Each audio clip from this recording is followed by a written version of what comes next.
Hello there. This is a 7-part YouTube series where I'll be discussing, informing, and giving my own opinions on a specific history topic. Hold on, move up a bit. Specifically, I will be talking about the Chinese Cultural Revolution. But before I give you any historical context to what actually happened during this time period, I first need to sort of introduce you to what this topic actually is and sort of give you the steps to what led up to this event happening within China, because I believe that's also extremely important as well. Now, to do that, we first need to jump back all the way to 1949, just 4 years after World War II had ended. Now, why is this important? Well, you see, when Japan attacked China during World War II, they struck China with a humiliating defeat, and the world was able to see just how far China has slacked behind when compared to the rest of the world. So, in order for this to never happen again, they needed new leadership to take hold within the government, and that's where Chairman Mao comes in.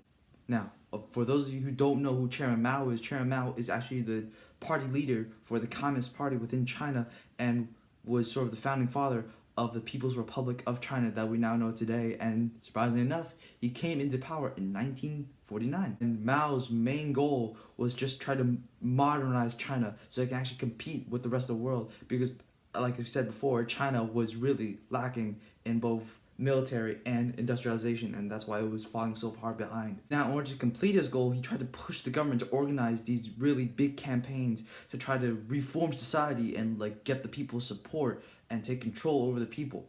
Yeah, also, by the way, a lot of these campaigns led to the death to a lot of Chinese people, so just keep that in mind.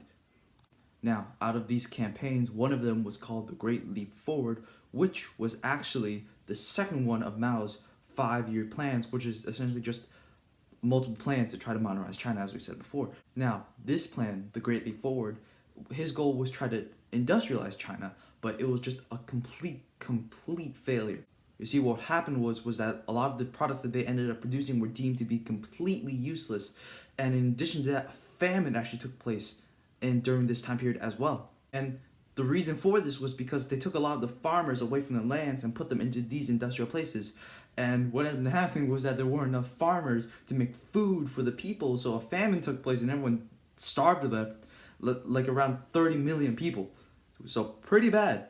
And obviously Mao's authority within the government was diminished because 30 million people died.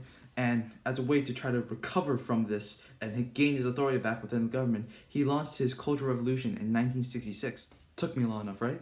Mao's whole ideology within this campaign was that in order for China to keep moving forward, China needed to get rid of these old capitalist ideas and the traditional Chinese elements within their country and sort of ingrain communism ideology within the society of China. Now, again, this is just an introduction video to this topic. I won't give you any details to what actually happened during the Cultural Revolution, but what you should know is that within the next 7 episodes, I'll be giving you an actual brief summary to what actually happened during the Cultural Revolution. But in addition to that, I'll be actually giving you my own argument on this topic, specifically 3. 1 being, did Mao's campaign actually fulfill its purpose? 2 being that, did this event in history change Chinese culture? Because after all, it was called a cultural revolution. And finally, 3, is the legacy of this event in China a good or bad thing? And if you follow me on the next 6 episodes, you'll be able to see my opinions on these topics. Make sure you like and subscribe below, and I'll see you next time.